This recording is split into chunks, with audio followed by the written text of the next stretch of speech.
네, 안녕하세요. 토지코리아입니다.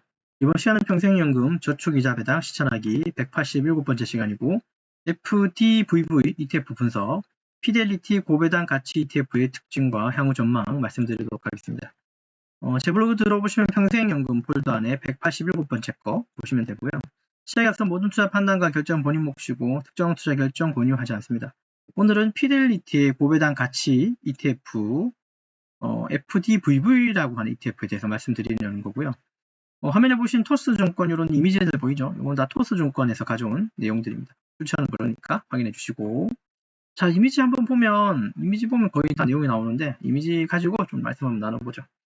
요거 FDVV라고 조금 많이 알려지진 않았지만 나름 그래도 피델리티라고 하는 운용사에서 고배당 성장주 ETF로 있는 종목이고요.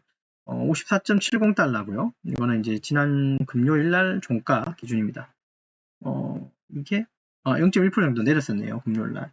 그리고 이제 월봉으로 보면 이게 한 10년 정도 됐습니다. 2016년에 이제 이게 상장된 걸로 파악되는데 약 한 10년 정도 됐다고 보시면 되고, 월봉 보시면 꾸준하게 흐름 타고 가죠. 이게 그죠? 꾸준하게 우상향으로 올라가고 있습니다.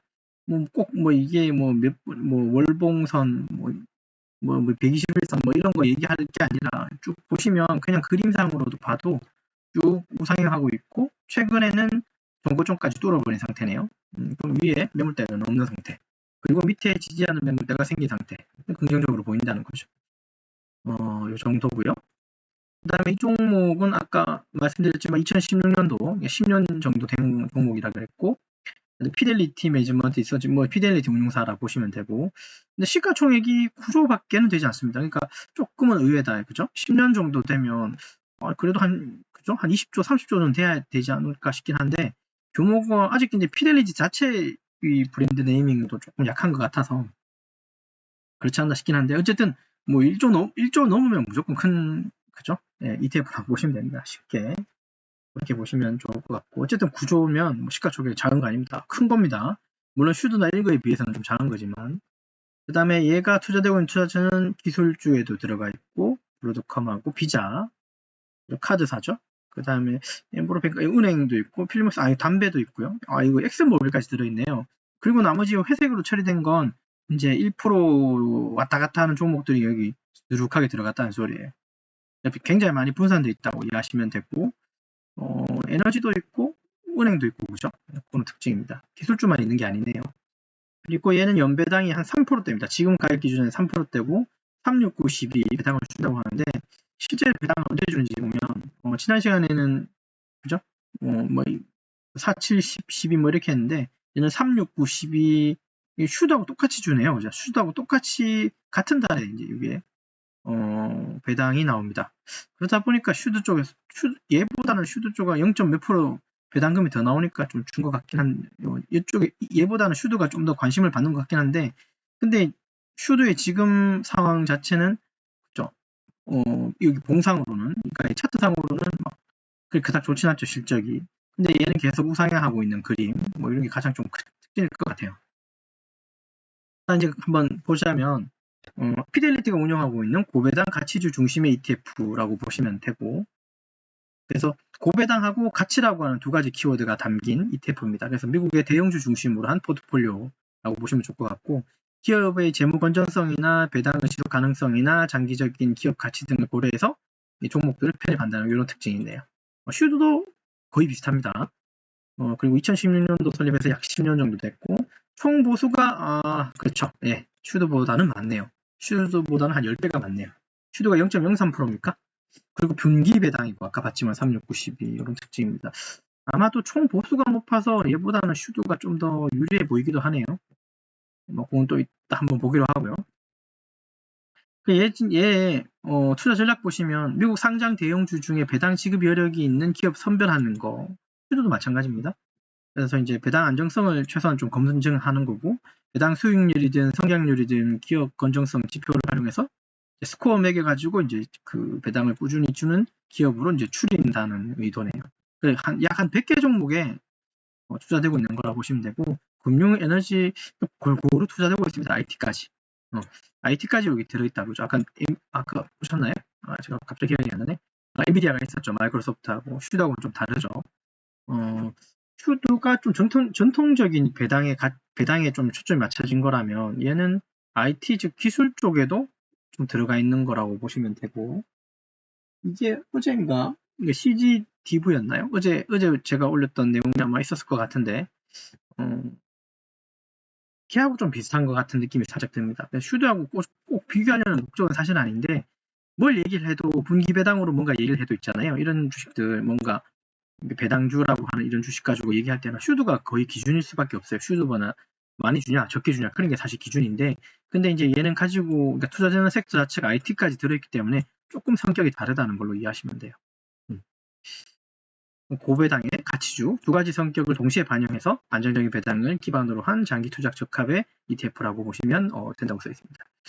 자, 그래서 얘가 실제로 아까 엑스모빌도 있고 쉐브론도 들어가 있네요. 1% 미만일 것 같긴 한데 들어가 있으니까 에너지주들은 배당을 좀 많이 주는 편이니까 거기에서 이제 배당 수익성을 높였는 것 같고, 그 다음에 아까 보셨나요? 뱅크 오브, 그러니까 그 은행주도 있었잖아요. 그래서 금융 쪽에도 얘가 들어간 걸로 봐서는 금리 인상기에는 수익성이 개선되는데, 금리 지금 인상기는 사실 아니라서 요 가지고 얘기할 건 아닌데, 어쨌든 금리가 인상하는 시기가 또 도래하면 그때는 또 이제 수익성이 또 개선될 거라고 하는 거. 그 다음에 헬스케어도 들어가 있고 IT 통신에도 소비재도 들어가 있고.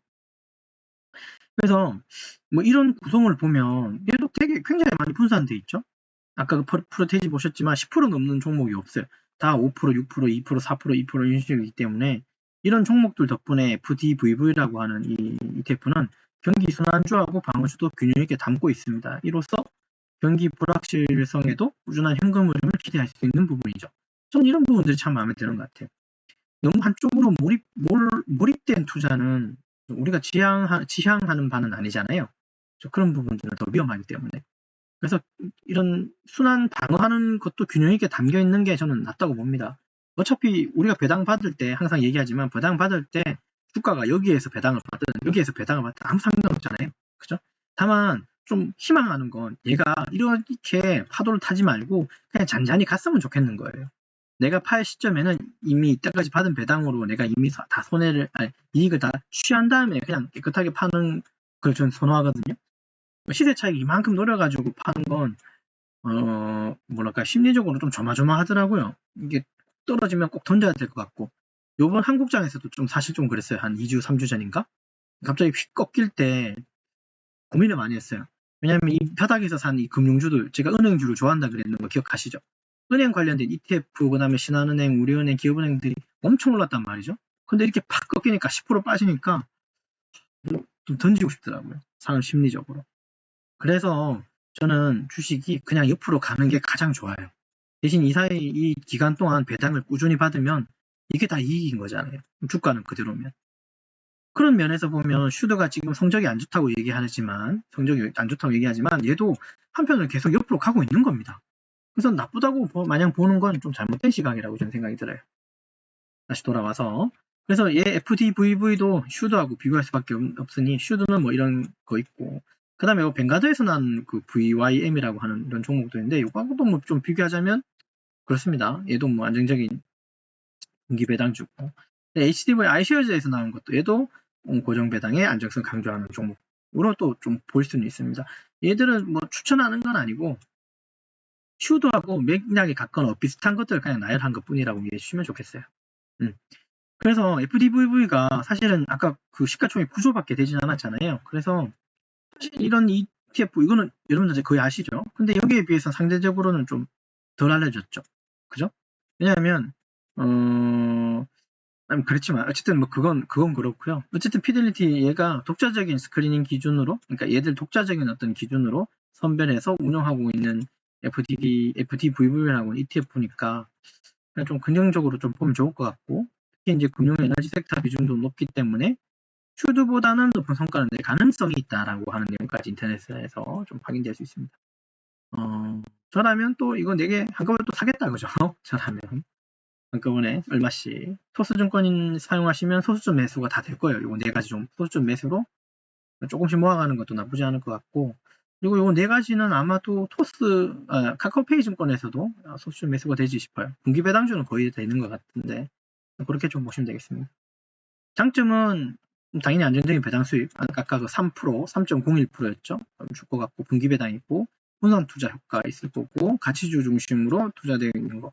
그 다음에 피델리티라고 하는 우리가 생소하지만 그래도 나름 이름이 있는 운용사의 운용 노하우가 반영돼서 움직이겠죠. 단점은 성장주 비중이 낮은 건 확실히 맞다 그죠. 아까 엔비디아 기술주 중심 좀 봤지만 10%가 안 돼요. 다 6%, 5%, 4% 이렇게 퍼센테이지라서 딱 높진 않아서 기술주 비중이 낮으니까 상증장에서는 성과가 조금 제한되지 않을까라는 생각. 근데 그만큼 또 방어력이 또 있으니까 그게 다 상쇄해 줍니다. 많이 못 올라갔다는 소리를 아쉬워할 게 아니라 많이 안 내려간다는 걸 더 좋아해야 되는 거예요. 변동성이 큰 게 별로 좋다고 안 그랬잖아요. 그죠? 사람 심리가 꼭 그렇다는 거예요. 변동성을 되게 즐기시려면 이런 배당주 하시면 안 되는 겁니다. 다른 주가를 하셔야 돼요. 반짝반짝거리는 그런 주식을 사야 되는 거예요. 얘는 반짝이지는 않습니다. 그냥 옆으로 쭉 가는 주식이죠.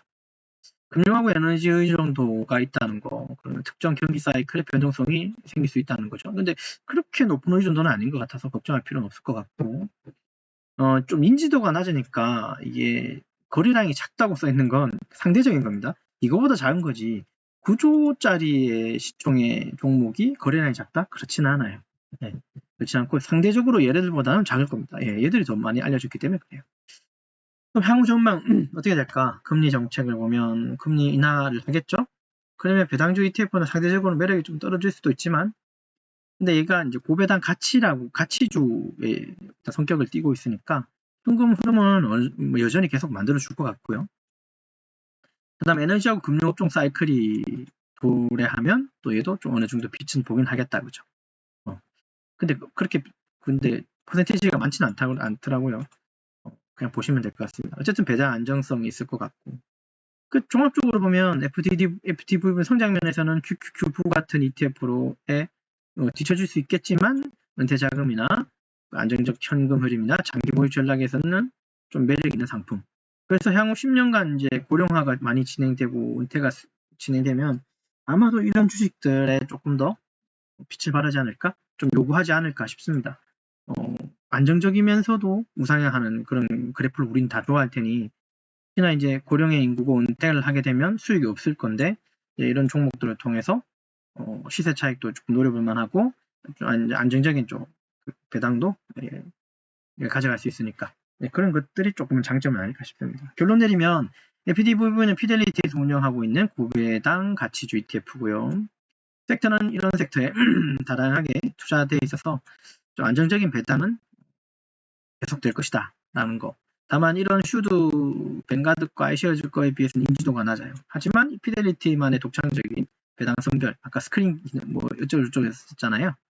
그래서 이제 장기 투자의 투자 매력도는 조금 가지고 있는 거라고 저는 생각이 듭니다. 그래서 꾸준히 배당 받고 싶으신 분들에게는 FDVV도 하나의 선택지가 아닐까라는 생각이 듭니다. 아까 잠깐 얘기했지만 이 종목도 있었죠. 저라면 얘 FDVV도 얘들하고 같이 소수점 매수할 것 같습니다. 네, 소수점 매수로 조금씩 모아가면 되지 않을까라는 생각이 듭니다. 이것도 가격이 좀 센 편이죠. 5만원 넘죠. 아까 8만원이었나 7만원이었나. 작은 돈이 아니기 때문에 조금씩 소수점으로 모아가시는 것도 하나의 전략일 것 같습니다. 되셨나요? 자, 그래서 이번 시간에는 거 좀 리뷰하고 마치도록 하겠습니다. 이번 시간은 연금저축, 평생연금 저축이자 배당 실천하기의 187번째 시간이고 FDVV ETF에 대해서 좀 분석을 해봤습니다. 끝으로 다시 한번 강조드리지만 모두 투자 판단과 결정은 본인 몫입니다. 남 탓할 필요 없고 남 탓해서도 안 됩니다.